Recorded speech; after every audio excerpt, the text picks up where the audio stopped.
সফল হয়েছে তারা, ঈমান এনেছে যারা।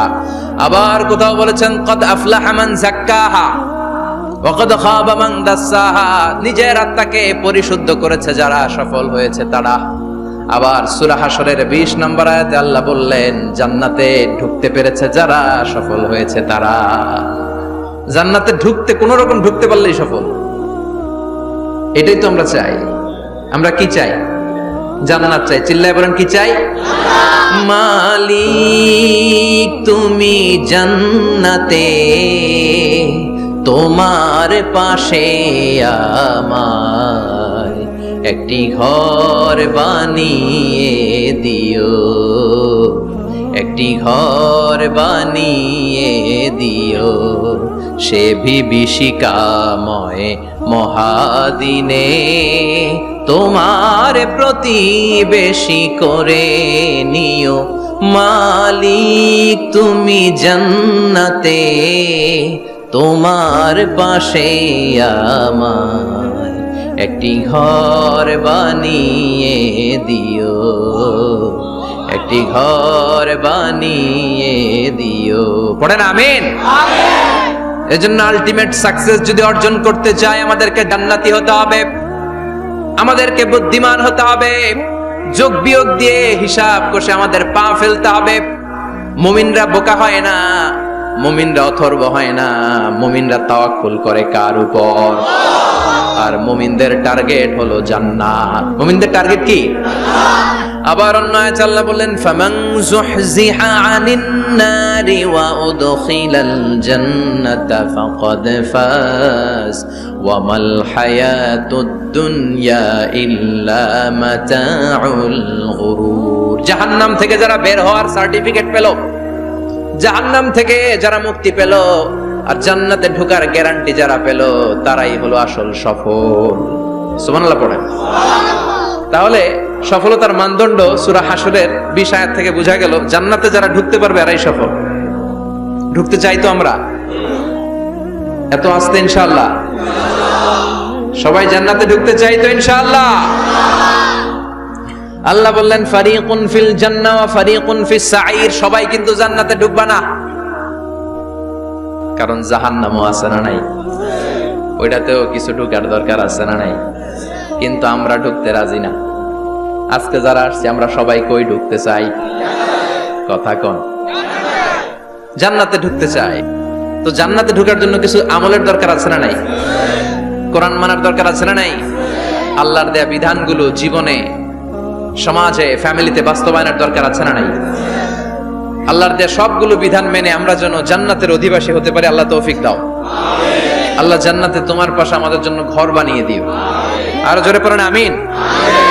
আসেন, এই যে জান্নাতে আমরা ঢুকতে চাই, আল্লাহ কিরকম চমৎকার সুন্দর জান্নাত আমাদের জন্য তৈরি করে রেখেছেন। কোন জান্নাতে আমরা ঢুকবো, জান্নাতটা কেমন, দেখতে কেমন, এটার বর্ণনা কেমন, কোরআন থেকে শোনার দরকার আছে না নাই?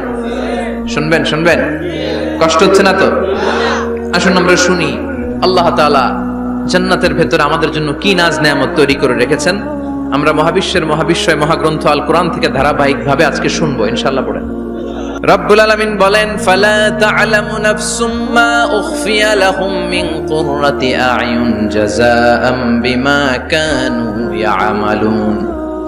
কত সুন্দর জান্নাত আমি তোমাদের জন্য প্রস্তুত রেখেছি, তোমরা কল্পনাও করতে পারবে না, কল্পনাতেও আনতে পারবে না। ফালা তা'লামু নাফসুম মা উখফিয়া লাহুম, কত সুন্দর জান্নাত আমি রেখে দিয়েছি, পৃথিবীর কেউ এটা বলতে পারে না। কারোর ধারণার মধ্যে জান্নাতের ধারণা আসতে পারে কত সুন্দর হবে, কল্পনাতীত জান্নাতের সৌন্দর্যটা কোরআনের আলোকে আমরা কিছুটা বোঝানোর চেষ্টা করব, কিন্তু আসলে জান্নাত কত সুন্দর এটা কি না দেখে বোঝা যাবে? কথা বলেন। বুখারী মুসলিমের বর্ণনা মানে মুত্তাফাক আলাইহি। বিশ্বনবী বললেন, রব্বুল আলামিন ঘোষণা দিয়েছেন আ'আদাতু লিইবাদিয়াস সালিহিন, আমি আমার নেককার বান্দাদের জন্য এমন জান্নাত তৈরি করে রেখেছি মা লা আইনুন রাত, পৃথিবীর কোনো চোখ সেটা দেখে নাই, ওয়ালা উযুনুন সামিআত, পৃথিবীর কোনো কান ওই জান্নাতের কোনো শব্দ শুনে নাই, ওয়ালা খাতারা আলা কলবি বাশার, মানুষের অন্তর দিয়ে জান্নাত কত সুন্দর হবে কল্পনা করা সম্ভব না, অসম্ভব। এটা কল্পনাতে আনাও অসম্ভব। আপনি যত কল্পনা করতে পারবেন, কিন্তু জান্নাত যে কত সুন্দর এটার ধারে কাছে আপনার যাওয়া সম্ভব না। আল্লাহু আকবার। এই পৃথিবীতে যত ডিজাইনার আছে, সফটওয়্যার ডিজাইনার, যত ইঞ্জিনিয়ার আছে, যত আর্কিটেক্ট আছে, গোটা বিশ্ব সেরা 1 লক্ষ আর্কিটেকচার, 1 লক্ষ আর্কিটেক্ট ইঞ্জিনিয়ার কেনে যদি বলা হয় জান্নাতের একটা চেয়ারের ডিজাইন করেন, লক্ষ লক্ষ আর্কিটেক্টরা মিলে কোটি কোটি টাকার প্রজেক্টে টাকা খরচ করে চেয়ারের ডিজাইন করতে পারবে, কিন্তু জান্নাতের চেয়ারের ধারে কাছেও হবে না। কল্পনার বাইরে, এটা অসম্ভব। এত সুন্দর জান্নাত মুমিনদের জন্য তৈরি করে রেখেছে কে?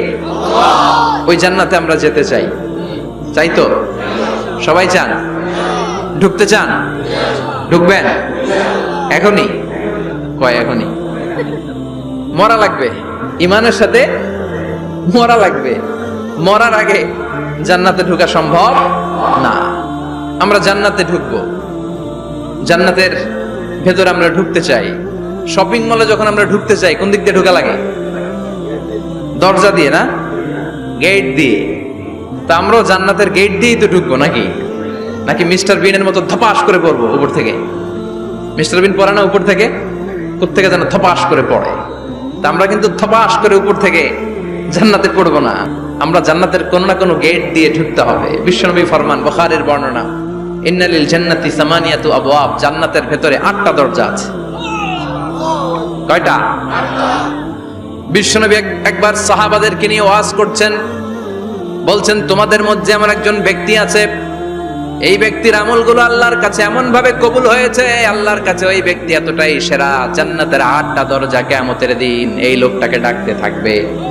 প্রতিটা দরজা বলবে আপনি আমার দরজা দিয়ে ঢুকে জান্নাতে প্রবেশ করেন। সাহাবারা বললেন, ইয়া রাসূলুল্লাহ, কে সেই ব্যক্তি? বিশ্বনবী বললেন, ওই ব্যক্তির নাম হলো আবু বকর। কিয়ামতের দিন সাইয়েদনা আবু বকরকে 8টা জান্নাতের দরজা থেকে এই জান্নাতগুলো ডাকতে শুরু করবে, উদখুল মিন বাবি, উদখুল মিন বাবি, আমার দরজা দিয়ে ঢুকেন, আমারটা দিয়ে ঢুকেন। ওই দরজা থেকে বলবে আমারটা দিয়ে ঢুকেন। আল্লাহু আকবার। বিশ্বনবী আমাদেরকেও নিরাশ করেন নাই। বিশ্বনবী বললেন, কেউ যদি প্রতিদিন 5 ওয়াক্ত নামাজের আগে যে ওযু করে, ওযুর পরে কেউ যদি পড়ে আশহাদু আল্লা ইলাহা ইল্লাল্লাহ ওয়া আশহাদু আন্না মুহাম্মাদান আবদুল্লাহি ওয়া রাসূলুহু, প্রত্যেক ওযুর পরে যেই ব্যক্তি এই দোয়াটা পড়বে, ওই ব্যক্তির জন্য রব্বুল আলামিন কিয়ামতের দিন জান্নাতের 8টা দরজা খুলে দিবে। সেও সাইয়েদনা আবু বকরের সাথে সাথে ওই 8টা দরজা যেটা দিয়ে মন চায় ঢুকতে পারবে। কোন সুবহানাল্লাহ। বিশ্বনবী বললেন, ইন্নালিল জান্নাতি সামানিয়াতু আবওয়াব, জান্নাতের ভেতরে দরজা হলো 8টা। মিনহা বাবুন ইউসাম্মা আর-রায়্যান, 8টা দরজার মধ্যে স্পেশাল একটা দরজা আছে, দরজাটার নাম হলো রায়্যান। লা ইয়াদখুলুহু ইল্লা সাইমুন, রোজাদাররা ছাড়া কেউ রায়্যান দরজা দিয়ে ঢুকতে পারবে না। যারা রোজা রেখেছেন তাদের জন্য এন্ট্রি দেয়া হবে এই দরজা দিয়ে ঢুকা। আবার বিশ্বনবী বললেন, মান দাখালাহু লাম ইয়াজমা আবাদা, একবার রায়্যান দরজা দিয়ে ঢুকার সুযোগ যে পেয়ে যাবে, চিরকালের জন্য তার গলার তৃষ্ণা মিটে যাবে। রোজা রাখলে গলায় তৃষ্ণা হয় না? এই যে আল্লাহ খুশির জন্য এই তৃষ্ণাকে সহ্য করে আপনি রোজা রেখেছেন, এর ফলাফল হিসেবে রায়্যান দরজা দিয়ে ঢুকা মাত্রই আপনার গলার তৃষ্ণা শেষ। জান্নাতের 8টা দরজার কোন না একটা দরজা দিয়ে আমরা ঢুকবো। এখন এই দরজার সাইজ কতটুকু জানার দরকার আছে না নাই? বিশ্বনবী বললেন, ইন্না মিসরাইন মিন মাসারি'i জান্নাহ মা বাইনা মাক্কা ওয়া হাজার, সৌদি আরবের মক্কা শহর থেকে বাহরাইন শহর যত দূর, জান্নাতের দরজাটা হবে তত দূর। আমাদের দরজা কয় ফিট বাই কয় ফিট হয় বাসার দরজাগুলো? হ্যাঁ, আল্লাহু আকবার। জান্নাতের এক একটা দরজা সৌদির মক্কা শহর থেকে হাজার হচ্ছে বাহরাইনের একটা শহর। এই 2 শহরের মাঝখানে যত দূর জায়গা, এত বড় জায়গা, সেই হিসেবে কয়েক কোটি লোক এক ধাক্কায় ঢুকবে। কয়েক কোটি লোক এক ধাক্কায় ঢুকে যাবে। চিল্লায় পড়েন আল্লাহু আকবার। আমরা যেন ওই জান্নাতের ভেতরে ঢুকতে পারি, একসাথে পড়েন আমিন। তবে জান্নাতের ভেতরে অনেকগুলো ক্লাস আছে, সব জায়গায় ক্লাস মেইনটেইন হয়, ঠিক কিনা? বড় স্যার, মেজো স্যার, ছোট স্যার, বড় হুজুর, মেজো হুজুর, ছোট হুজুর, business class, economic class, platinum class, হ্যাঁ, promo class, first class, second class, third class, last class আছে না নাই? জান্নাতের মধ্যে এরকম ক্লাস আছে। বিশ্বনবী বললেন সবচেয়ে দামি ক্লাসের নাম হলো ফেরদাউস। ইযা সাআলতুমুল্লাহ ফাসআলুহুল ফেরদাউস। এজন্য আল্লাহর কাছে যখন জান্নাত তোমরা চাইবা, ছোটটা চাইবা কেন, বড়টা চাও, ফেরদাউস চাও। ছোটটা যাবো না, কোনটা যাবেন? ইযা সাআলতুমুল্লাহাল জান্নাতা ফাসআলুহু আল ফেরদাউস। আল্লাহর কাছে যখন জান্নাত চাবা, ছোটটা চাও না, বড়টা চাও। 8টা স্টেজ আছে জান্নাতে। এক একজনের আমল অনুযায়ী এই জান্নাতে ঢুকবে। কেউ ঢুকবে জান্নাতুল মাওয়াতে, কেউ জান্নাতুল নাঈমে, কেউ জান্নাতুল আদানের ভেতরে, কেউ দারুল কারার, দারুল খুলদ, দারুল মাকাম, আল্লিগুন, এগুলোতে ঢুকবে। আমরা সবাই যেন জান্নাতুল ফেরদাউসের অধিবাসী হতে পারি। সূরাতুল মুমিনুনের শুরুতে আল্লাহ তাআলা মুমিনদের 7টা গুণের কথা বলেছে। আল্লাহ বলেছেন উলাইকা হুমুল ওয়ারিসুন আল্লাযীনা হুম ইয়ারিসুনাল ফিরদাউসা হুম ফিহা খালিদুন। এই 10টা আয়াতের ভেতরে যেই 7টা গুণের কথা আছে, কোন ব্যক্তি, কোন মুমিন বান্দা যদি এই 7টা গুণ নিজের মধ্যে ধারণ করতে পারে, তাহলে বাবা মারা গেলে ছেলে যেমনি বাবার সম্পদের ওয়ারিশ হয়ে যায়, ওই মুমিন বান্দাগুলো জান্নাতুল ফেরদাউসের ওয়ারিশ হয়ে যাবে। আমরা জান্নাতুল ফেরদাউসে যেতে চাই। কোথায় যেতে চাই? কথা বলেন। আমরা জান্নাতুল ফেরদাউসে যেতে চাই। জান্নাতের মেহমান হয়ে যখন জান্নাতীরা যাবে, জান্নাতের জন্য ওয়েলকামিং রিসিপশন থাকবে। ফেরেশতারা ডাকে ডেকে রেড কার্পেট রিসিপশন, লাল গালিচার সংবর্ধনা দিয়ে জান্নাতীদেরকে একের পর এক ডেকে ডেকে পেছন থেকে হাঁকিয়ে হাঁকিয়ে জান্নাতের ভেতরে ঢুকাই দিবে। পড়েন সুবহানাল্লাহ। ওয়াসিকাল্লাযীনা ইত্তাকাউ রাব্বাহুম ইলাল জান্নাতি যুমারা হাত্তা ইযা জাউহা ওয়া ফুতিহাত আবওয়াবুহা وقال لهم خزنتها سلام عليكم طبتم فادخلوها خالدين। সুবহানাল্লাহ পড়ে। জান্নাতীদেরকে বিচার শেষে যখন জান্নাতে নেওয়া শুরু করবে, লক্ষ লক্ষ কোটি কোটি জান্নাতি জান্নাতের দিকে ছুটতে শুরু করবে। ছুটতে ছুটতে দেখবেন প্রধানমন্ত্রী যদি কোনো এলাকায় শুভাগমন করে, প্রধানমন্ত্রীর স্টেজে ওঠার আগে কয়েকটা গেট আছে না নাই? থাকে না? 3-4টা গেট থাকে। প্রথম গেট, দ্বিতীয় গেট, তৃতীয় গেট। তো জান্নাতীরা যখন জান্নাতের দিকে যাবে, ফেরেশতারা হাঁকিয়ে হাঁকিয়ে নিবে, চলেন চলেন জান্নাতে চলেন, কংগ্রেচুলেশন, সুস্বাগতম। তারা যেতে যেতে জান্নাতে ঢোকার পথে যে বড় বড় গেটগুলো থাকবে, এই গেটগুলো পাবে। এই গেটগুলো এত সুন্দর, এত মনোরম, এত সুন্দর ডিজাইন করা, এত সুন্দর এগুলো structure, amazing, marvellous, genius, awesome, supercalifragilisticexpialidocious, অসম্ভব ভালো, অসাধারণ ভালো। এক একটা গেট এত বিশাল। এই গেটগুলোর আশেপাশে বিশাল মরুদ্যান, বিশাল বাগান, বিশাল ফুলের বাগান, বিশাল খাওয়া দাওয়ার ব্যবস্থা। এই সুন্দর দৃশ্য আর চাকচিক্যময় জায়গা দেখে জান্নাতীরা মনে করবে এটাই জান্নাত। জান্নাতীরা এটাই জান্নাত মনে করে, এখানেই খাওয়া দাও। দুনিয়া কে মজা লে লো, দুনিয়া তোমারি হ্যায়। জান্নাতীরা বলবে জান্নাত কে মজা লে লো, জান্নাত তোমারি হ্যায়।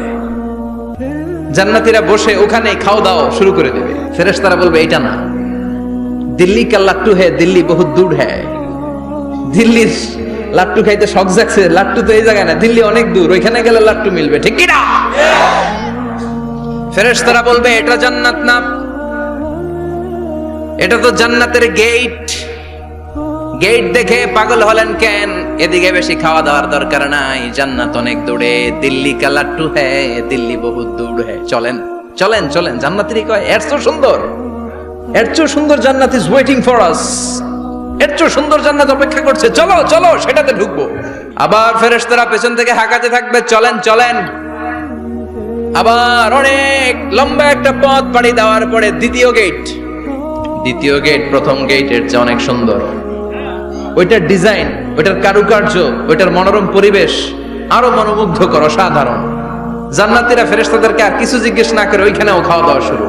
ভাবছে এটাই জান্নাত, কারণ এত সুন্দর জায়গা তো জান্নাত না হয়ে পারে না।